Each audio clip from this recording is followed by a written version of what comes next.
लाइमोनफोरनि इयुनखौ नोजोर बोनानै बिटिआर सरकार आरो बड'ल डेभेलपमेन्ट फान्डनि मोनसे बाखनायथाव हाबाफारि। फेग्रा मुवा सोबनाय, जानाय आरो बाहायनाय हुदाया लाइमोनफोरनि जिउखौ फोजोबस्राङो।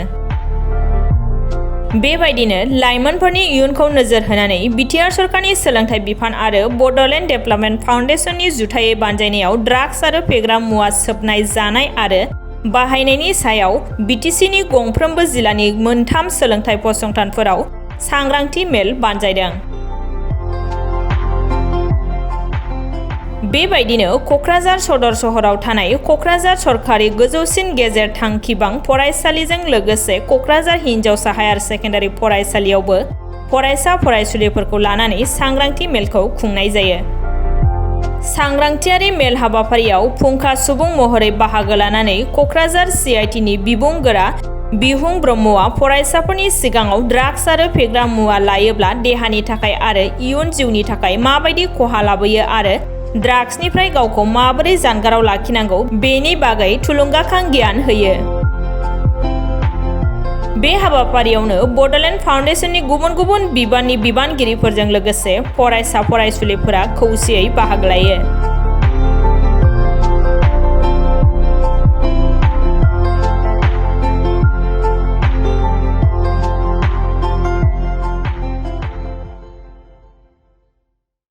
आंबो गिबियावनो बाख्नायगोन बिटिसि खुंथायनि दैदेननायाव डिपार्टमेन्ट अफ एडुकेसन आरो BDFनि दैदेननायाव बे हाबाफारिया जादों। ड्रागनि सायाव मोनसे एवारनेस केम्पेइन बे गोबां स्कुलफ्राव सोलिगासिनो दं। दिनै क'क्राझार गार्लस हायार सेकेन्डारि स्कुलावबो बे हाबाफारिया जादों। साननैसो आगोल आंखौ खावलायहरनायखाय आंबो आंनि समखौ लानानै बेवहाय दान्दिसे नुजाफैदों।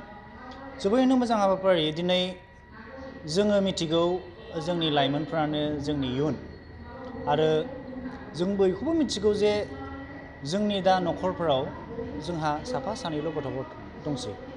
दा बे साफा सानै गथ'खौ जों मोजाङै जुदि जोथोन लानानै दैदेनलाङाब्ला, सासे गथ'खौनो जों जुदि मोजाङै दैदेननो रोङाब्ला बे जोबोद जोंनि थाखाय खैफोद गोनां।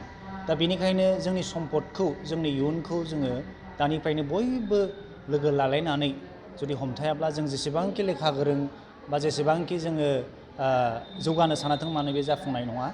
बेनिखायनो जा हायो दिनै गथ'फोरखौ बा टिचार्सफोरखौ, पेरेन्टसफोरखौ दिनै मोनसे सांग्रांथि मेल बेवहाय खुंदों जे मानो थाखाय जों बेखौ खालामनो नाङा, बा जाफ्लाङोब्ला जों माबोरै गोजानाव थानांगौ, बा जानायनि आगोल बेफोराव एडिक्सन जानायनि आगोल जों माबोरै गोजानाव थानांगौ बेखौ दिनै गुवारै फोरमायनाय जादों।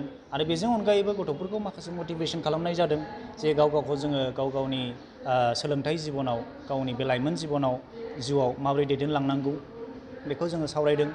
लोगोसे ड्राग एबिउस बा ड्रागनि सायाव सोरबाया जुदि फालांगि खालामदोंब्ला बा सोरबाया जरित दंब्ला, लोब्बा दङब्ला बिथांमोनहा दिनै आयेनगत भाबै मा साजा मोनथावो बा मोनगासिनो दं बेफोरखौबो जोङो एवारनेस खालामदों आरो खावलायदों जे गथ'फ्रा जाहाथे गावनि गामियाव थांनानै गावनि न'खरनि साखाथि फाखाथि जौ लोंनाय, ड्राग्स लानाय बा फाननाय बेफोरखौ जुदि नुदोंब्ला, मोनथिदोंब्ला बिथांमोनहाबो जाहाथे गावसोरनो होनो, आरो लोगोसे माखासे NGO, माखासे कनसार्न ससियेल अर्गानाइजेसनफोरनो बा गावबुराफोरनो जाहाथे बाथ्राखौ फोरमायो, बे खोथाखौ जों खावलायदों दान्दिसे आगोल। दा आं मिजिंथियो जोंनि ससाइटिखौ, जोंनि समाजखौ, जोंनि न'खरफोरखौ जों जुदि गोजोनै दैदेनलांनांगौब्ला, साबना हामनाय दैदेनलांनांगौब्ला बेनो दा लामा, माबा मोनसे जों जागायनाय लामा होननानै आं सानो। फंसे बाथ्रा बुंनो थाङोब्ला गोदोनि रुजुनायाव दानि जोंनि लाइमोनफ्राथ' साबसिन अबस्थायावसो दं। बुंनो थाङोब्ला टेक्न'लजियानो होन, सोलोंथाइनि बेबस्थायानो होन, गासिबो साबसिनावसो दं। नाथाय बाथ्राया जाहैदों दानि जे मुगा बेजों जिथु फेरफाथिनांगौआ इसिबां लेहेमै जाया, इसिबां जोङो साज्राङै जानाय नङा। खोथाया बेसो। दा बेनिखायनो जोङो मुलुगा जे स्पिडजों खारदों, बै स्पिडजों जुदि खारफानांगौब्ला गोबां कनसेप्टफ्रा जोंना बैजों मिलिनाय, गोरोबनाय जानांगोन। टेक्न'लजिया जे लामाजों खारदों बेखौ जों बुजिहैनाय जानांगोन। दा बेनिखायनोथ' दिनै जोङो दिनै CIT बायदि जोंहा मोनसे इनस्टिटिउट दं, बिनेश्वर ब्रह्म इन्जिनियारिं कलेज बायदि मोनसे जोंहा इनस्टिटिउसन दं, दिनै बड'लेण्ड इउनिभारसिटि फैबाय। दा बेजों जों दिनै एक्सप'जार मोनगासिनो दं जोंनि गथ'फ्रा। दा बेनि अनगायैबो IIT, NIT फ्रावबो जोंहा फरायहैगासिनो दं। दा बेफोर गोजौ सोलोंथाइखौ जोङो लाहैनानै मुलुगजों जोङो गावखौ फेर फाथिनो हानाय जानांगौ जोंनि लाइमोनफ्रा होमबासो आं सानो जोंनि लाइमोनफ्रा मुलुगखौ सिनायगोन बेखौनो आं सानो